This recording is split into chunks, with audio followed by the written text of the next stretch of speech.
Saudara-saudara yang terkasih dalam nama Tuhan Yesus Kristus, selamat pagi. Mari kita beribadah sejenak. Kita menyanyikan Bukende HKBP dari nomor 758 ayat 1. Jauh Bapa ngurupi bisi ulami di lehon pas niruha di gaduk tiki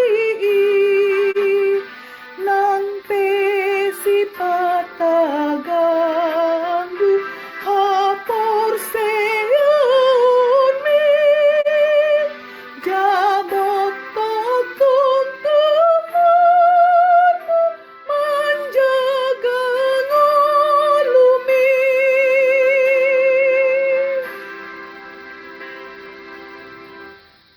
Kasih karunia dan damai sejahtera dari Allah Bapa dan dari Kristus Yesus Tuhan menyertai saudara-saudara.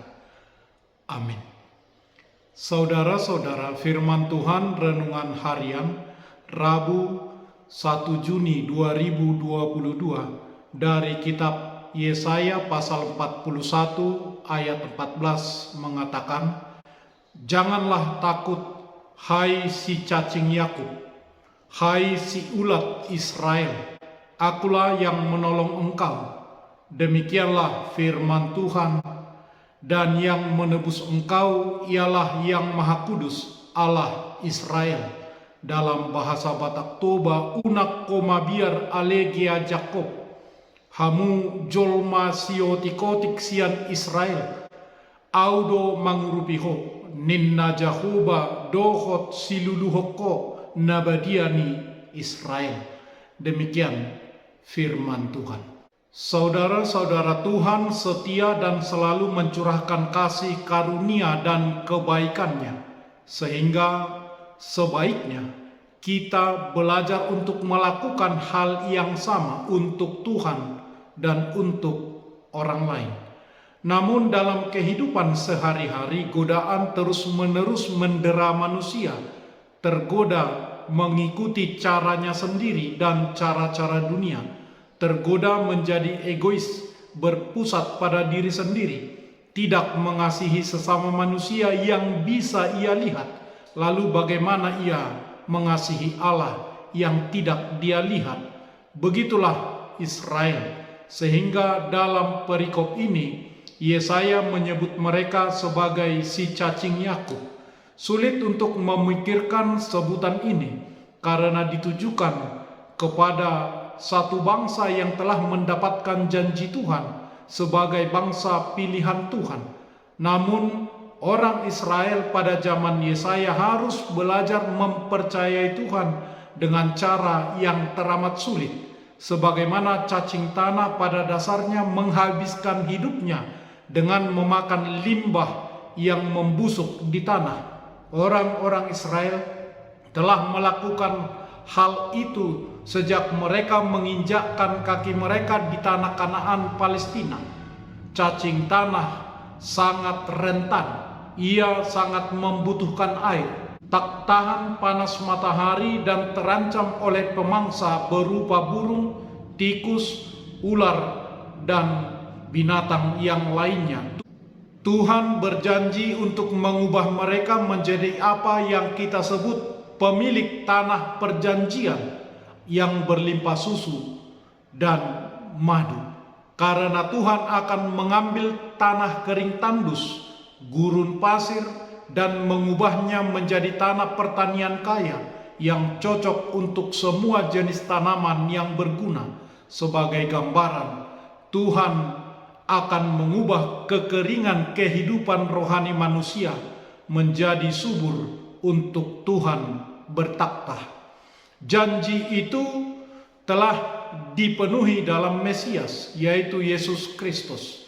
Semasa hidup Tuhan Yesus, Yohanes Pembaptis mengakhiri masa nubuat ini.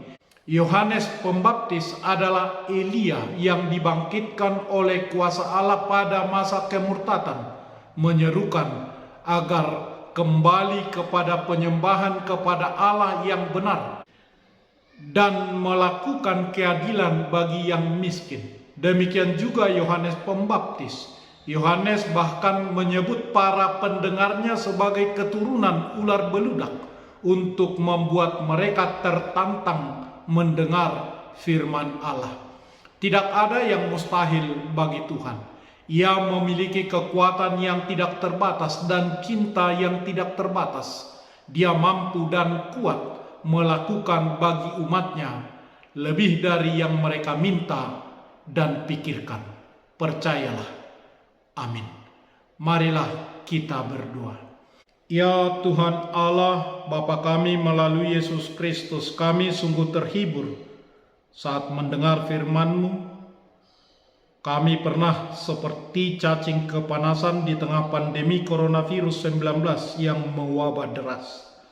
Saat ini Tuhan sudah menolong bangsa-bangsa di seluruh dunia dengan membantu mengatasi dampak akibat pandemi coronavirus, menguatkan dan menghiburkan keluarga para korban dimanapun mereka berada, dan memberi hati yang mau taat kepada kebijakan yang diterapkan pemerintah di tempatnya masing-masing demi memutus rantai penyebaran virus corona tersebut. Kami sungguh bersyukur atas pengasihan Tuhan untuk keselamatan kami hingga hari ini. Terimalah doa kami melalui Yesus Kristus Tuhan kami. Amin. Marilah kita menyanyikan buku nyanyian HKBP dari nomor 758 ayat 1. Tuhan beri pertolongan di dalam hidupnya, diberinya pengharapan di tiap langkahmu, walau terkadang ragu iman percayamu, Tuhan selalu setia menjaga hidupmu. Kita bersama-sama berdoa dengan doa Bapa kami. Bapa kami yang di surga, dikuduskanlah namamu. Datanglah kerajaanmu. Jadilah kehendak-Mu di bumi seperti di surga. Berikanlah kami pada hari ini makanan kami yang secukupnya. Dan ampunilah kami akan kesalahan kami, seperti kami juga telah mengampuni orang yang bersalah kepada kami. Dan janganlah membawa kami ke dalam pencobaan, tetapi lepaskanlah kami daripada yang jahat. Karena Engkau punya kerajaan dan kekuasaan dan kemuliaan sampai selama-lamanya. Amin. Anugerah Tuhan Yesus Kristus, kasih setialah Bapa, dan persekutuan Roh Kudus menyertai saudara-saudara. Amin.